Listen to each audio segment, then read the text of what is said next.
for my. Hello, hello. There we go. Hello, we're on now. Hi. Hello. Hi. Hola. I want to introduce myself. My name is Dennis Baker. I'm the Life Raft Program Director, and say hi to all those who are viewing through the live stream. So thank you for tuning in for the Q&A. And the lovely Fanny Veliz, I give her a hand. Thank you. I am Feliz, but my last name is Veliz. Feliz means happy. Oh, there you go. I told her right now, so it's so good. In the hallway, I was going to butcher the Spanish anyway, so thank you for that. We're going to jump right in because we only got about 30 minutes, and I'm sure the story you have to say about creating this could go on for hours, so we're going to do the truncated version. We're going to basically try as much through the A through Z of how this project came to be, and so the first spot you always have to start with is the story and the script. So how did that come to be for you? Well, I have written a similar script that takes place in Venezuela. That's where I'm from. You got it from the movie. And, you know, I applied for a grant, and I didn't get it, and I was really bummed, right? And to shoot in Venezuela would take probably $1 million. So I said, I want to make this movie. So I've been to this town a few times, and I'm like, we can totally make this film here. So I adapted it. And it's about coming home. I remember the first time I left Venezuela when I was 17. And when I came back a year later, like, I really started appreciating home. You know, and a lot of us here in LA especially, we're from somewhere else, right? So we all have a similar story of coming home. So I just wanted to write that, you know. Nice. Yeah. So then you have the script, and you've Yes. done many drafts and many drafts and many. And so then where did you go from there? What was the first step going, okay, how do I take that first step to get the script into the final product? Well, I approached some talent.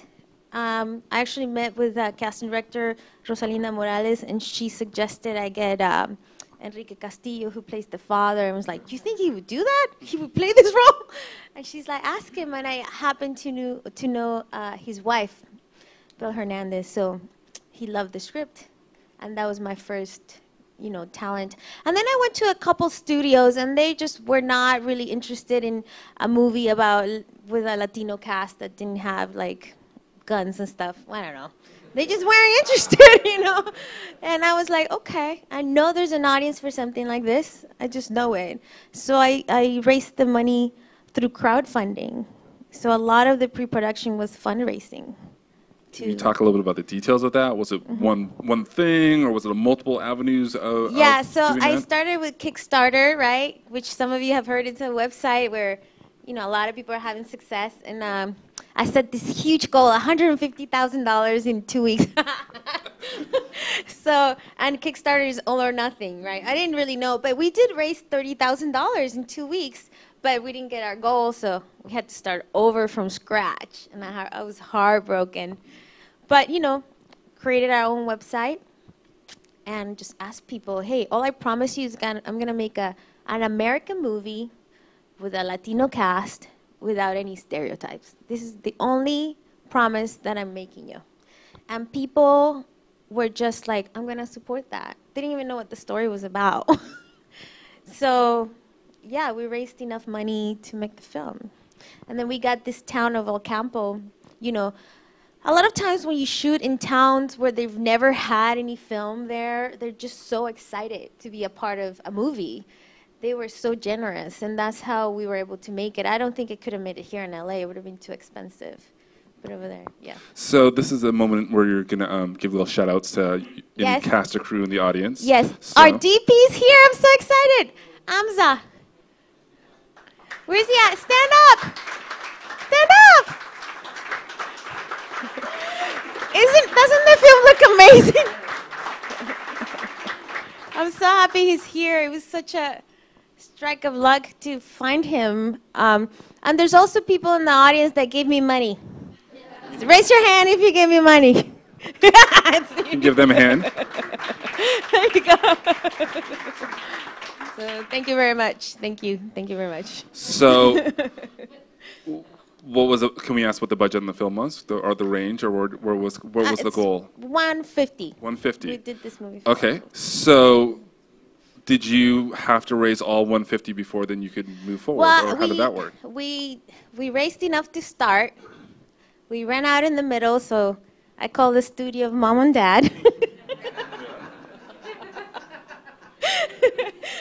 So the studio of Mom and Dad helped us finish it. Yes.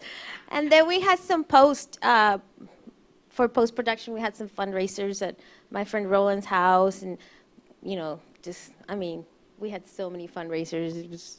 It was a little crazy. And then, yeah, Mom and Dad stepped in because they really believe in the project. They're a big studio. They get a lot of things done. Yeah, I know. When they were coming to set, like, the executives are here, They're the VIPs. They get the royal treatment. And they're not rich people by any means. They're just really, I'm very blessed. They're really supportive and, yeah. They make good food. That's someone in the audience. Oh, yeah, and they cooked.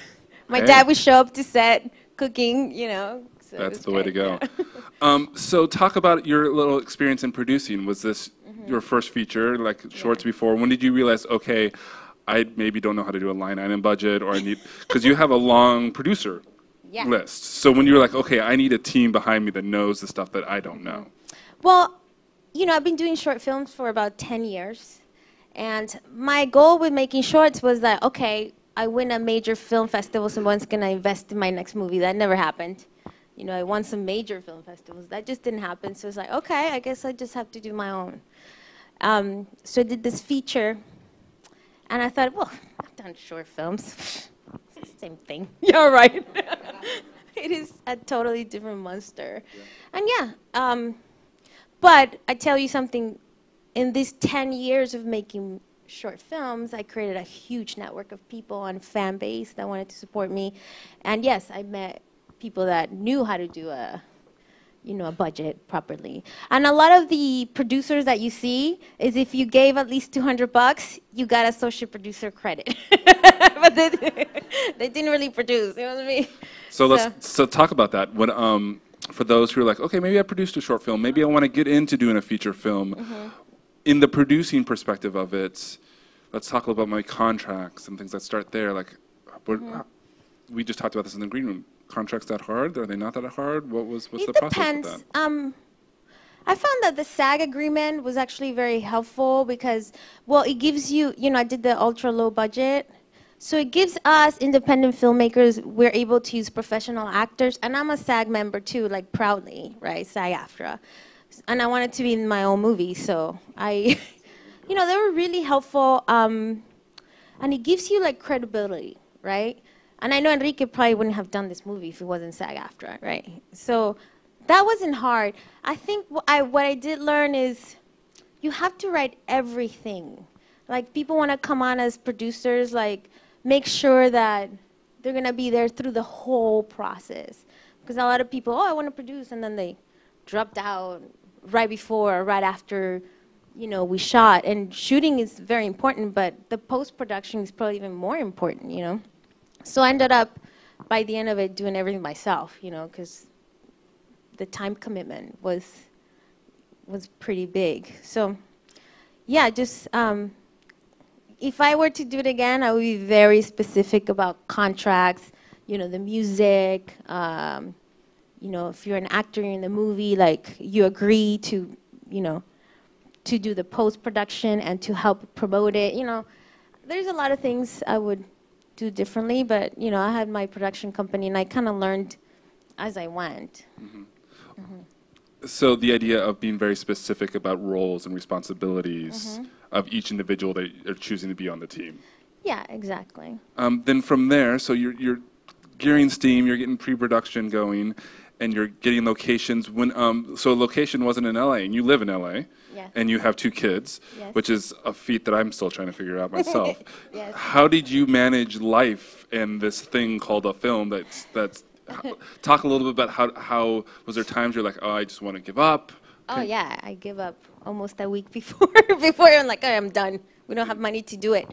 I was actually in a program with Landmark Education called Team Management and Leadership Program, and they taught me like how to create teams in any situation. So I was able to, like, that supported me while I was doing it. And I just started calling people I knew that lived in Texas, right? And I have a friend, Brandon Olmos, who's Eric James Olmos' son, and he lives in San Antonio, and he says to me, don't worry, I'll take care of the crew. I was like, okay. And I have a DP for you. And he lives in LA. So it was great because Amza was here in LA and I was able to prep with him. And he had already worked with this professional crew in San Antonio. And then they drove to El Campo. And my crew, like the professionals themselves, it was only 7 people. That's it. Everybody else was untrained. Like we had to train them on the spot. And, you know, it was a huge people from the town. But this core of guys were so amazing. They just made it happen, you know.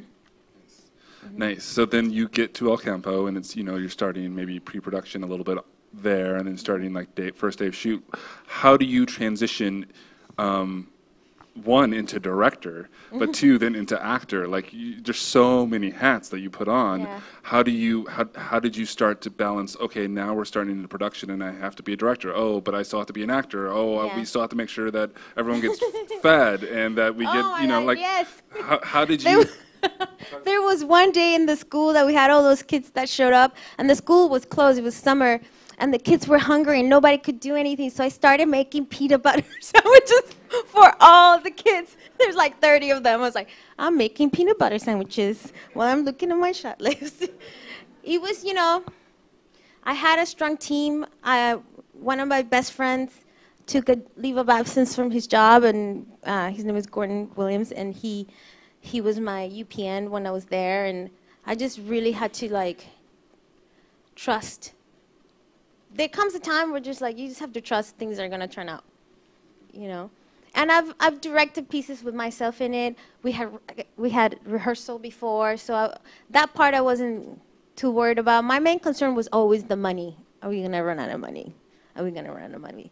And you know, if you go, our days were so long.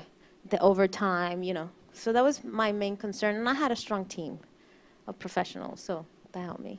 So talk about a little bit of running out of money, because this is not a new thing when it comes to production. It happens. Yeah. When were you a moment like, oh my gosh, can we even shoot tomorrow?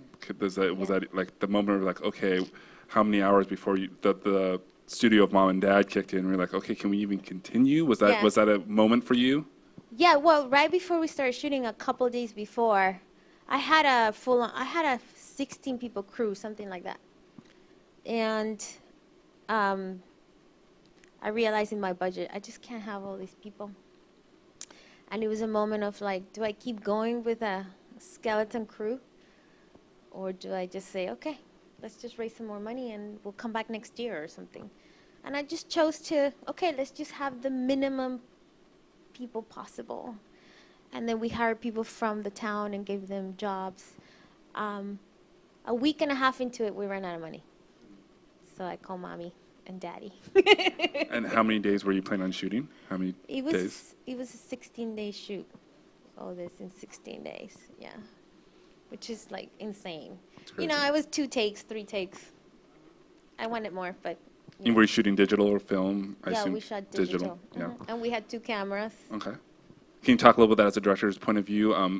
Rehearsals, were you like shot list like to the T? Kind of your relationship with your DP? How much, you know, what was that communication like, and everything? Yeah. Can you talk a little bit about that? You know, we wanted to shoot on the red at first. We had all these grandiose plans. You know, I wanted to do single camera. And then we realized, you know, to make this movie, we just have to do the best. So we chose the 7Ds. These are shot with it's a shot with the 7D cameras, Canon. My cousin in Atlanta happens to have a lenses company, so she shipped me all these professional-looking lenses, and I didn't have to pay for them. And then, yeah, we had 2 cameras rolling at the same time. And we made it happen. I mean, a lot of it was post, right? Okay, we don't have this shot. How do we come up with it? And you gotta know that we shot in 100. It was like 110 when we were shooting, right? And the poor Amza has like the camera, and he's running through the field. He's like, okay. So it just really took a group of really passionate people that wanted to make this movie no matter what. So there were breakdowns, of course. We scream at each other and we're like, okay, let's keep going. You know, but that's normal. During the shooting, some things that you were unexpected that you had to improv around? Maybe was it a location? Was Oh, it yeah. what was things you're like, okay, this was not going how I planned, and in the moment, we got to just figure this out. The scene where he's running through the sunflowers, that was supposed to be in a cotton field. But they had a drought. There was no cotton. And I'm like, how are we going to do this? There was no cotton. So we're driving by, and we see this sunflower field. And we're like, we'll just do it here. And it kind of works out, because it's like the flowers are looking at him. It looks like people, you know. It's kinda, so it totally worked out.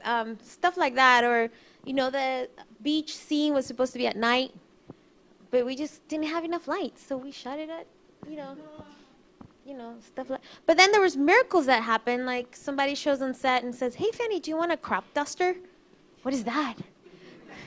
You know, to kill the bugs. It's a helicopter. I was like, are you serious?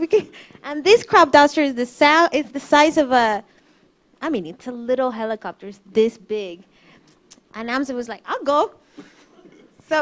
So, you know, we had to adjust, but then we had a lot of people would show up with their antique cars and set and be like, do you want to use my Ford truck? I'm like, yeah, you know, like all this stuff. So the ladies from the church would show up on set with food. Oh, we heard you're hungry. You know, like, oh my God, this is such a blessed project. Like, it's crazy. That was you actually great transition. I was curious more of how did you connect with any of the community members before you started shooting? Obviously you had the story of the person that knew a crew and was there. Yeah. But how much did it become a kind of not only your project but kind of a city, community, town kind of taking ownership of this little thing that's going on? It is totally a community project. Not only from the funding, because people from all around the country gave us money, but the lead actor, Jeremiah Ocañas, he's from that town. So he had some connections. And we would go there to like fundraise, right? We'd go there fundraising. And we're going to shoot a movie. And I don't think they believed us until we showed up with the equipment. Oh, this is really happening. And then people were really excited. You know, like the school district opened the school for us. Like the day of the wedding scene, I literally went to a wedding shop. I'm like, I need to borrow some tuxedos and a wedding dress. And they're like, yeah, you're doing that movie, you know. Yeah, and I screened it in El Campo a couple months ago, and people were just proud. People were just proud. So that's definitely a community. Nice. Yeah. So you get through the 16 days, right? 16? Yeah. You survive? 15 there and 1 in LA. Okay. And now you have to start post-production. When my God. Yeah. When you go, okay, I thought I had this, but I really have this, and was it close? Where you're like, okay, you got all the shots, but you missed something, or do you feel like you're okay? You're like, this film's a little different than I thought, or was it exactly kind of how you thought it was going to be in your head and on script and everything? It was pretty close. It was pretty close. Yeah, I was happy with it. There is some shots that are missing, but I'm not going to tell you because if you didn't notice, good. But I was pretty happy. But, you know, the sound is always something, and I didn't really have money for post-production, so I started editing. You know, I edited the first movie myself, the first cut of it. And then I'm like, I can't edit this too. I'm too close to it. So I found an up-and-coming editor who helped me. And, you know, I had to do more fundraisers to finish it. And the sound, for me, it's always the sound is like, But then I found this really great sound editor who cleaned it up as much as he could. And, you know, it was the community supporting, like, we're going to finish this movie that we started. And mom and dad. Studio mom and dad. Yeah. I hear a quote that says, you know you're a director when you cut your favorite scene in the movie. Oh, yeah. Yeah, was a moment for you like, I have to, like you didn't want to cut something, or there's this thing where you're debating, and you're like, okay, I have to either cut it or I have to change something, and you're like, for the sake of the film, I have to do something I really don't want to do as an editor. We did cut. I don't even remember anymore. Because the first cut was over 2 hours, and now it's 1 hour 45. I don't even remember what I cut, but I did cut some stuff. I think it was mostly at the top of the movie, like showing him more like in California. But it works. I mean, I'm happy with the way that it is. Yeah. And then how many? So you cut the first one yourself, and then you had a sound and an upcoming editor to come in. And then when did you realize, okay, we're done? Like, was there a moment where you're like, okay, there's nothing more we can do with it, or were you just like? I'm still working on it. Yeah. Can you talk a little about that? I mean, every time it screens like, oh, I can do something with the song, or let me fix this. And I think last week I said, okay, I'm done for now. And I burned some Blu-rays. But we had several screenings, and then we had a focus group, and we did another cut, and then we had to lock picture because I just couldn't afford to keep going. But I've heard many directors are like that. You know, you see little things, and you're never really done. But yeah, I would say I got done like 2 weeks ago. Yeah. So now that it is done, and I didn't know about the focus group, so I want to hit that. Yes. What was that? Your idea? Was that somebody else? Talk about the focus group a little bit, because it's really interesting. Well, there was a director that he works a lot. Somebody I admire, and I had given him a copy for notes, and he said, make sure you do a focus group. Because when you give it to people in the business, which is what I had done, it's very valuable feedback, but at the end of the day, you want it to be, you know, your audience to see, and it's like, okay, what didn't they get? What did they get? So that was interesting. Yeah. Anything specific you can share Oh my from God. that? It was so extreme. Like, some people are like, this is the best movie I've seen ever. And some people are like, this is a student film or something. Like, it was like, they were harsh. And then I got to see, okay, the people that didn't like it, the movies that they're into is like Iron Man. You know, this is not my audience, right? And the people that loved it, you know, the stuff that they were into is like the kind of movies that I want to make, right? So, and also, if the note was very consistent, it's like, okay, I need to look at that, into that. But that was interesting. I was hiding in the booth so they wouldn't see me, you know, and they were. Because they're talking about your baby. They're grading yeah. your baby. Oh my gosh. I can't even watch it. Like, I can't watch it in the room. I start crying. Because it took me so long to finish it, yeah. Now that it's getting more screenings, is there experiences or stories that you're hearing that were surprised you or delighted you, or you weren't expecting people to come out of this about it, or think this way about it? What I love about this, so I set out to make this movie. My goal is to make movies with American Latinos, right? So audiences that are not Latino can connect to it, right? And see us like, we're American just like you. Like, we're all the same, right? And with people, I've had many screenings where non-Latinos, they just get everything. Like, they come to me after and like, this line, you know, really moved me. Or they share with me, like, my father died of cancer, you know. This movie, you made this movie for me. Or my father was into the motorcycles, like, I totally lost it there. Like, you know, people that I didn't think would connect, when they connect to the movies, like, okay, I got it. Or I got a note from a veteran that he picked up. We never say he's a veteran, but he picked up like, oh, he's a veteran. Thank you for making this movie about a veteran. And I was like, wow, how did you get that? You know, so when people know like very specific lines of the film, I'm like, wow, they were paying attention. Like, they were really touched. So, yeah. And now, does it make all that hard work worth it for you? Is it you're something like, okay, you kind of see the rainbow at the end of the journey, or the light on the end of the tunnel, where you're like, okay, I kind of see why all the craziness happened? Yeah, no. There's days that I'm like, wow, I made a movie. And there's days I'm like, I have to sell this movie, you know. I'm in the distribution. Which is the next phase. So can you kind of talk about the goals you have moving forward now that with this film? What would you like to see happen? I just want people to see it. You know, I want to create as many opportunities for people to see it. And yes, I want to make my money back, of course, so I can make the next one, right? And the great thing is that I get emails every day. People want to see it. I don't know how they've heard about the movie. So I know there's a market for it, you know, so that's great. Or I'll be like in an event, it's like, oh, you're Fanny Veliz. I'm like, how do you know? You know. So I've had some offers, but I just really want people to have the opportunity to see it. So what I'm doing is I've been doing community screenings, partnering up with nonprofit organizations, and that's how, you know, the film's been in a few cities around the country. So, yeah. Let's give Fanny a hand for another thank you. Thank you. Thank you. Thank you.